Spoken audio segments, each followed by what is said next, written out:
হাসির ভিডিও নিয়ে এসেছি। দেখুন লাস্ট অবধি দেখুন, ভিডিওটা খুব হাসির ভিডিও। ডাবের পানি, বাহ, ডাব চুরি হয়ে যাবে আবার, বাহ, আসছে আসছে এখনই। চুরি করে নি। এ বাবু, তুমি ডাব চুরি করতে এসো? দাঁড়া, আমার মালিককে ডাকছি।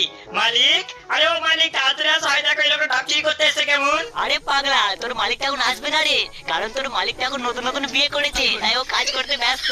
হ্যাঁ, বুদ্ধি তো দেখো এই লোকটার, এ সালে নাকি জুতো পরেই গাছে উঠবে।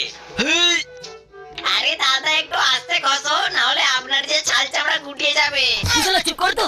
এই যে ও বাবা, গো লেগে গেল গো। শালা তুমি তো পুরো এক নম্বরের শয়তান লোক, বাড়ি দেখো আমাদের উপর খোঁজা মারে। বলবি আলতু ফালতু, শালা এক কাছে মারবো না, এক্ষুনি তো সব জল এখানে বেরিয়ে যাবে। হ্যাঁ, আমার মালিক আমাকে এর থেকে উঁচু উঁচু গাছ থেকে নিচে ফেলে আমার কিচ্ছু হয় না, আর উনি নাকি এক কাছের মেরে আমার জল বার করে দেবে। দেখো তোমারই মেয়ে অ্যামোনিয়ার জল বেরিয়ে যায়।